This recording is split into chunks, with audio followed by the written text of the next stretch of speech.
Shalom, shalom. Hoje, dia 24, estamos com 2 dias atrasados, aí 21, 22 e 23. Vamos fazer a leitura do dia 22, hoje. Jó, capítulo 21 ao 24. Então respondeu Jó dizendo: ouvi atentamente as minhas revelações, e que isto vos sirva de consolo. Tolerai-me e vos falarei. Depois que eu vos falar, podeis escarnecer. As minhas queixas, acaso, são contra o homem? Porque o meu espírito não se impacientará. Voltai-vos para mim e assombrai-vos, ponde a mão em vossa boca. Só de lembrar-me disso, horrorizo-me, e um espanto toma toda a minha carne, e esta estremece.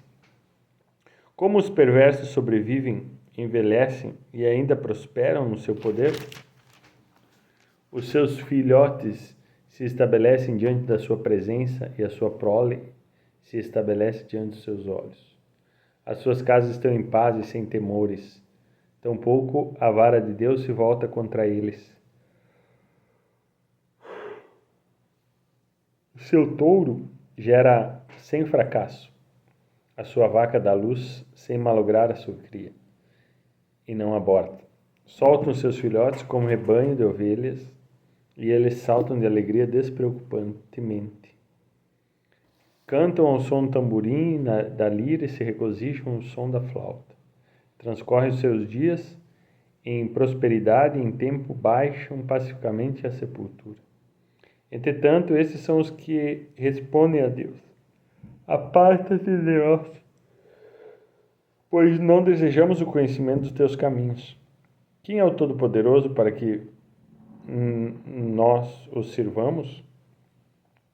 E o que ganharemos ao lhe fazer orações? Eis que não está em suas próprias mãos a sua prosperidade. Longe de mim esteja o conselho dos ímpios.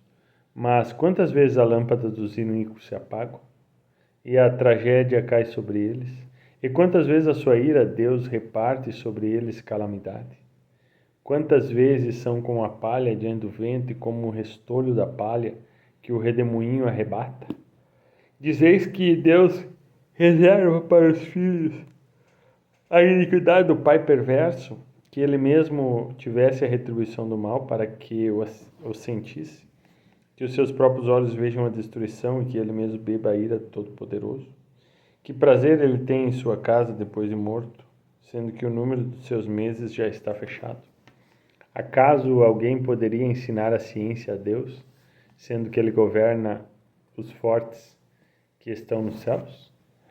Um morre na plenitude das suas forças, inteiramente confiante e tranquilo, quando os seus lombos estão cobertos de gordura e a medula dos seus ossos está bem nutrida.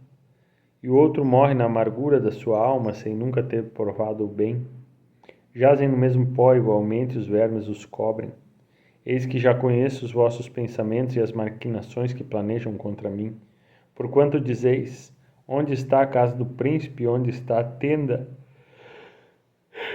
que vivia o perverso? Não averiguaste entre as viajantes? E não considerastes acaso as suas comprovações? Que o mal é preservado no dia da calamidade, e que os pecadores se salvam no dia da sua ira? Mas quem declarará isso diante do seu rosto, e quem lhes pagará pelo que fez? Contudo, é levado ao sepulcro, a sua tumba é vigiada.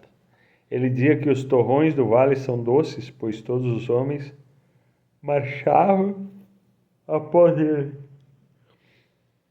E inumeráveis foram os que o antecederam. Como podereis consolar-me em vão, pois das vossas palavras só resta a falsidade? Então respondeu Elifaz, o temita, dizendo: seria porventura o homem algum proveito para Deus? Não. O sábio poderia servir de algum benefício a não ser para si mesmo? Ou o onipotente tem algum interesse que esteja íntegro? Ele ganha alguma coisa. Se não houver defeito em teus caminhos, seria por causa do teu temor que ele te castiga entrando em juízo contra ti? Não é grande a tua impiedade e as tuas iniquidades não são infinitas? Pois sem causa tomaste penhor dos teus irmãos e despojaste as roupas dos seminus? Não deste água para o sedento beber e negaste o pão ao faminto? As terras pertenciam ao homem forte, mas somente o homem de alta classe é quem vivia nelas. Despediste as viúvas com mãos vazias e os braços dos órfãos foram quebrados. Por isso, rodeiam-te as armadilhas e os terrores repentinos que te perturbam, te conturbam. As trevas não ofuscam a tua visão e a abundância das águas não se afogam. Deus não está nas alturas do céu. Contempla as estrelas mais altas. Que imensa é essa altura! E tu dizes, quem sabe Deus? Acaso ele pode julgar através das densas nuvens? Espessas nuvens o encobrem, de modo que ele não pode ver? Ele anda pela abóbada celeste? Queres, porventura, seguir o caminho antigo que os ímpios pisaram, de onde foram arrebatados antes de haver chegado o tempo, cujos fundamentos se integram como se fossem correntes de água? Os quais disseram a Deus, aparta-te de nós, e que pode fazer-nos o Todo-Poderoso? Contudo, ele encheu as suas moradas de coisas boas. Longe de mim estejam os conselhos dos perversos. Os justos verão e se alegrarão, e os inocentes se rirão deles. Certamente a força dos nossos adversários foi cortada, e o fogo consumiu a abundância deles. Reconcilia-te com ele, e sossegarás em paz, e assim te sobrevirá o teu bem. Rogo-te que recebas a instrução da sua boca, e fixas as suas palavras no teu coração. Se te converteres ao Todo-Poderoso, recuperar-te-ás, se distanciares da tua tenda a injustiça, e lançares o teu tesouro ao pó e ao ouro de Ofir, e o ouro de Ofir entre as pedras dos rios. Então, o Todo-Poderoso será o teu tesouro mais precioso do que a prata preciosa. Certamente te deleitarás no trono de Deus e levantarás o teu rosto diante dele. Elevarás as tuas súplicas a Deus e ele te escutará, e tu cumprirás os teus votos. Decidirás alguma coisa e será executado, e sobre os teus caminhos a luz resplandecerá. Quando te derrubarem, dirás, serei levantado, pois haverá salvação para o humilde. Ele liberta o inocente. Sim, sempre. Sim, serás livre pela pureza das tuas mãos. Então Jó respondeu, dizendo, ainda hoje a minha queixa é de um amargurado. Lentamente a minha mão está imóvel por causa das minhas contínuas lamentações. Oh, se soubesse onde encontrá-lo, a fim de poder chegar a seu trono. Exporia diante dele a minha causa e encheria minha boca de argumentos. Conheceria as palavras que ele me respondesse e compreenderia o que ele me dissesse. Porventura contenderia comigo segundo o seu grande poder? Não, mas certamente me escutaria. Ali o homem reto disputaria com ele e eu ficaria livre para sempre do meu juiz. Eis que, se me adianto, ele não está ali, e se volto para trás, não o percebo. Se vou para a esquerda, aonde ele opera, não o percebo.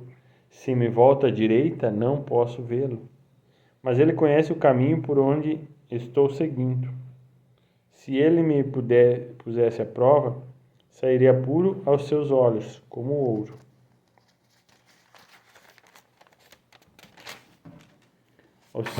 Os meus pés se mantiveram fiéis às suas pisaduras. Sigo pelo caminho e dele não me desviei.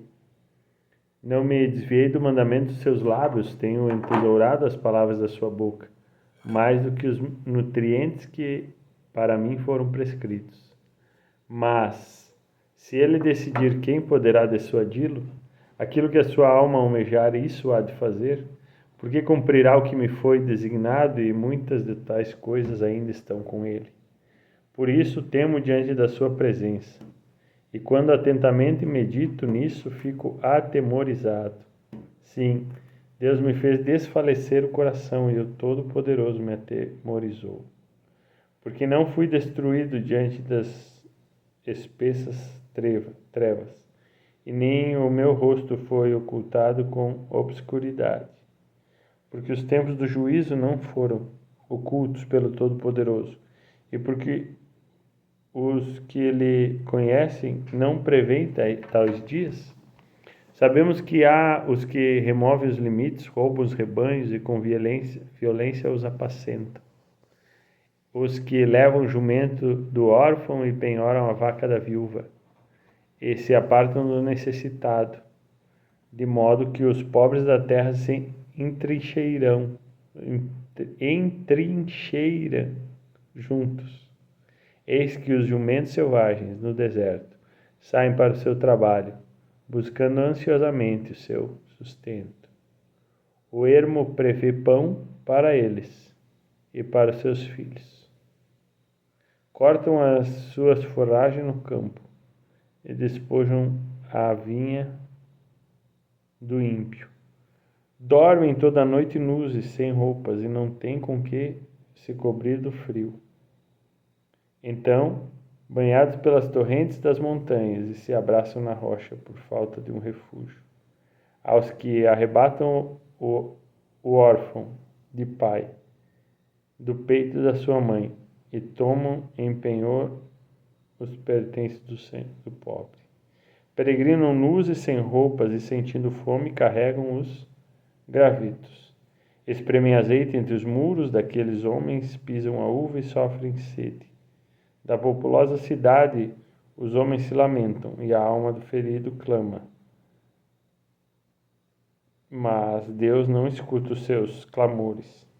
São os que rebelam contra a luz, não conhecem os seus caminhos, nem seguem as suas sendas. O assassino se levanta à luz do dia para matar o pobre e o necessitado, e à noite se torna ladrão. Também o olho do adúltero espera o crepúsculo, dizendo: ninguém me verá, e esconde o rosto. Na escuridão invade as casas e se recolhem durante o dia.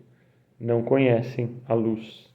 Porquanto amanhã para todos eles é como a noite, pois conhecem os terrores da sombra da morte. Fogem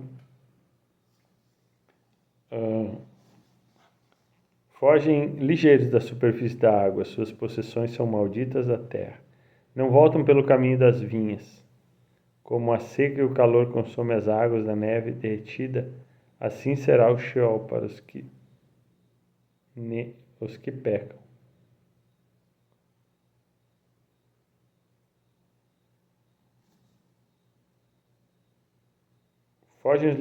As possessões são malditas da terra, não voltam pelo caminho das vinhas. Como a terra consome as águas da neve derretida, assim será o Sheol aos que pecam. O seio materno os esquecerá, o verme se alimentará com gosto deles. Não serão mais lembrados, e o injusto será quebrado como uma árvore. Devora a mulher estéril que não tem filhos, e não faz o bem à viúva. Auxilia os poderosos com a sua força, levanta-se mesmo que não acreditem na sua própria vida. Ele lhes concede segurança, e nisso se estribam, mas os olhos deles estão fixos nos seus caminhos. São exaltados por um tempo e logo se vão. Sim, são derribados e recolhidos como os demais. São consumidos como cabeças de espiga. E se não é assim, quem provará que sou um mentiroso e invalidará as minhas palavras? Leitura de hoje, então: a fé vem pelo ouvir e ouvir a palavra. No decorrer dos dias nós vamos recuperar os atrasados e seguimos ouvindo o que o Senhor tem para falar. Shalom, shalom, graça e paz.